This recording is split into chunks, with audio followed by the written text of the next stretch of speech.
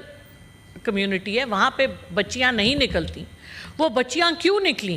ان کے کوئی مسائل تھے، ان کے مسائل تھے مسنگ پرسنز کے حوالے سے. تو سر جب ہم یہ ملیو دیکھتے ہیں پاکستان میں اس وقت ہو کیا رہا ہے، پاکستان میں آپ بنو میں چلے جائیں، آپ کڑک میں چلے جائیں، آپ گلگت بلتستان میں جو ہوا چند مہینے پہلے، آزاد کشمیر میں کیا ہوا، پنجاب میں پچھلے سال جس طرح سے پہلی دفعہ پاکستان کی ہسٹری میں خواتین کو اٹھایا گیا، یہ کسی پاکستان کے صوبے میں اس طرح نہیں ہوتا کہ آپ کی پولیس اپنے ہی لوگوں پہ تشدد کرے، اور خاص طور پہ خواتین چادر اور چار دیواری کو آپ جس طرح سے پامال کیا گیا. تو یہ پورے پاکستان میں جو دہشت گردی کی لہر ہر طرف آئی ہوئی ہے، کہیں اسٹیٹ کی طرف سے، کہیں لوگوں کی طرف سے، اس میں کچھ مکسڈ میسیجز ہیں. ہر علاقے کا مسئلہ اپنا ہے، فاٹا میں جو ہوا اس کا مسئلہ اپنا ہے، لیکن کیا کوئی سن رہا ہے؟ وہ سورہ بقرہ کی ایک آیت ہے، سمن بکمن امیون فہم لا یرجعون، کہ جو سنتے نہیں ہیں، جن کو نظر نہیں آتا، اور جن کو سمجھ نہیں آتی، ان کو کبھی سمجھ نہیں آئے گی. سو مسئلہ کیا ہے؟ کیا ہماری حکومت سن نہیں رہی؟ کیا ہماری جو لوگ ان چیزوں کو دیکھتے ہیں ان کو کیا سمجھ نہیں آ رہی مسائل کیا ہیں؟ کیوں نہیں ہم یہ مسئلے حل کرتے؟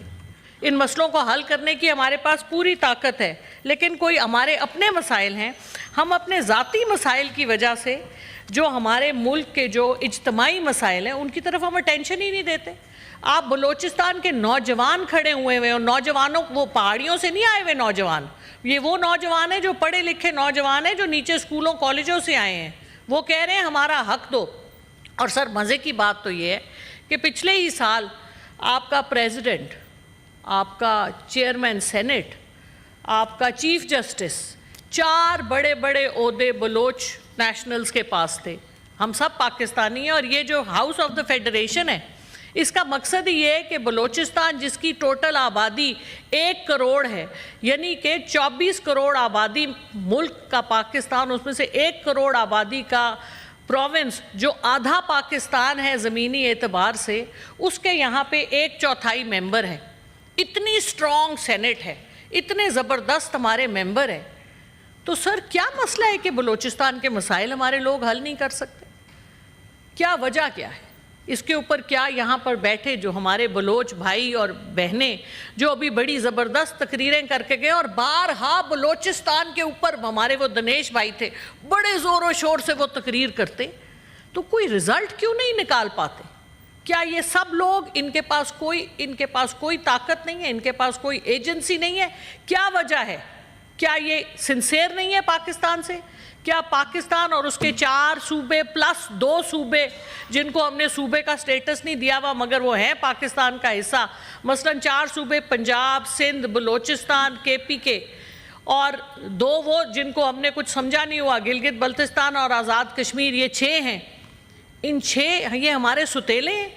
جو پاکستان چلاتے ہیں لوگ، کیا ان کے ستیلے ہیں یہ 6 کے 6 کہ ان کے لوگوں کے مسائل نہیں سنے جاتے؟ اور مسائل بڑی آسانی سے سیٹل ہو سکتے ہیں اگر ان لوگوں کو آپ انفراسٹرکچر دیں. بلوچستان میں اس وقت بھی 1 کروڑ آبادی میں سے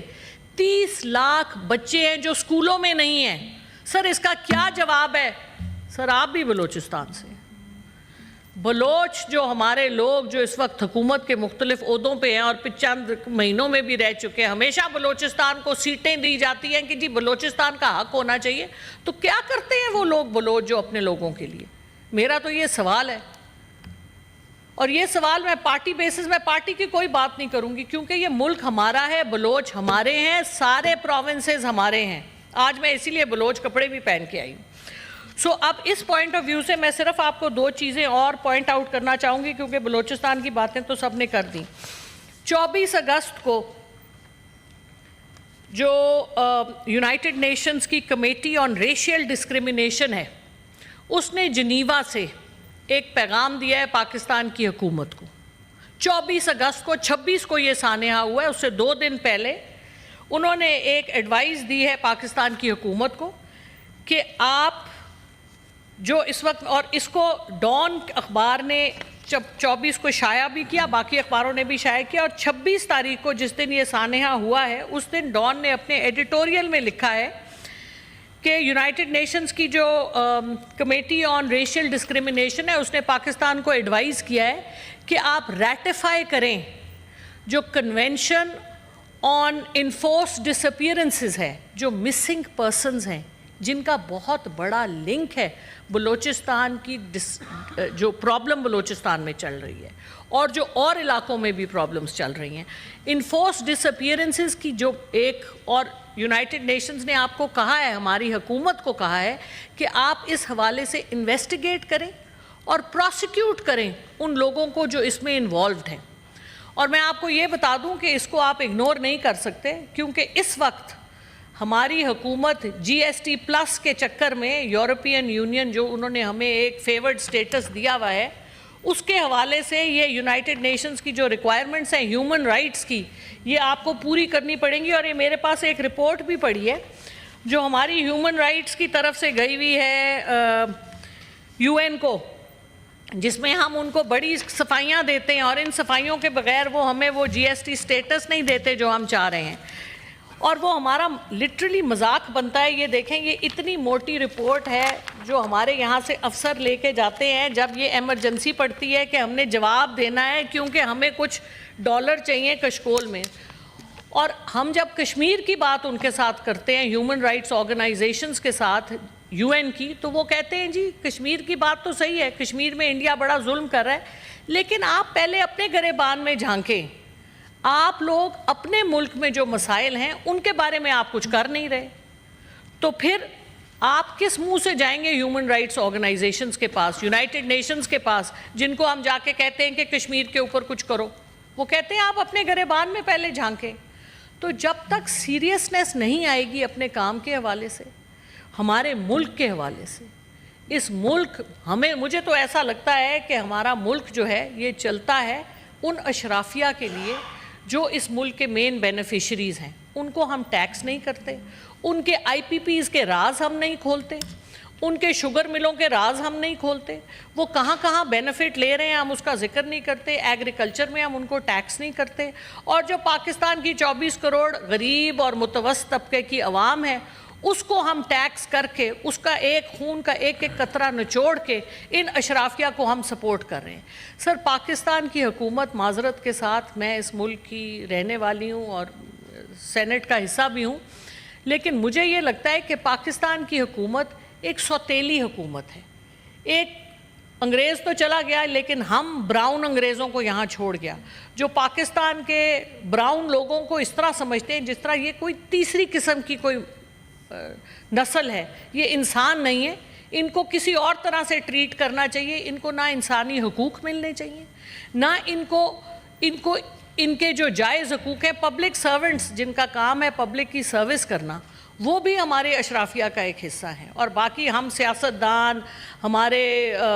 سول ملٹری بیوروکریسی، ہمارے سارے بزنس مین، ہماری جو عدلیہ ہے، تو یہ جب تک یہ سوچ بدلے گی نہیں، جب تک ہم نیشنل ایکشن پلان نیکٹا کو لے کے نہیں آئیں گے، جب تک ہم ان چیزوں کو ایڈریس نہیں کریں گے، جب تک یہ معاملات آگے بڑھنے والے نہیں۔ اور یہ جو اس وقت کا جو آپ کی 66%، 68% of Pakistan is below the age of 30، اور یہ 30 سال سے کم کے جو نوجوان ہیں نا، یہ ہم جیسے جو 40 اور 50 سال سے اوپر والے لوگ ہیں نا، ہماری ذہنیت کے نہیں ہیں۔ وہ کہتے ہیں ہمارا حق دو، نہیں دو گے تو ہم بھی تمہاری جان نہیں چھوڑیں گے۔ یہ ہمارے جیسے لوگ جو منہ میں لڈو لے کے ادھر سے کچھ لے لیا، ادھر سے کچھ لے لیا، گھر لے لیا، گاڑیاں لے لیں، باہر پیسے لے گئے، یہ والے کاموں میں وہ نہیں آنے والے۔ جی شکریہ، وہ اپنا حصہ لے کے رہیں گے سر، اور جب تک ہم سیریس نہیں ہوں گے ہیومن رائٹس کی، یہ جو ہم نے ساری ٹریٹیز ریٹیفائی کی ہوئی ہیں، ہیومن رائٹس کی وہ ساری ٹریٹیز جو ہم نے ریٹیفائی کی ہوئی ہیں، جن کی رپورٹس ہمیں دینی پڑتی ہیں اور جن کے حوالے سے ہم سے سوال کیے جاتے ہیں ہر بار، اور ہمارے آفیشلز باہر جا کے شرمندہ ہوتے ہیں اور ہم یہاں شرمندہ ہوتے ہیں، تو ہمیں ٹرانسپیرنسی لانی ہوگی،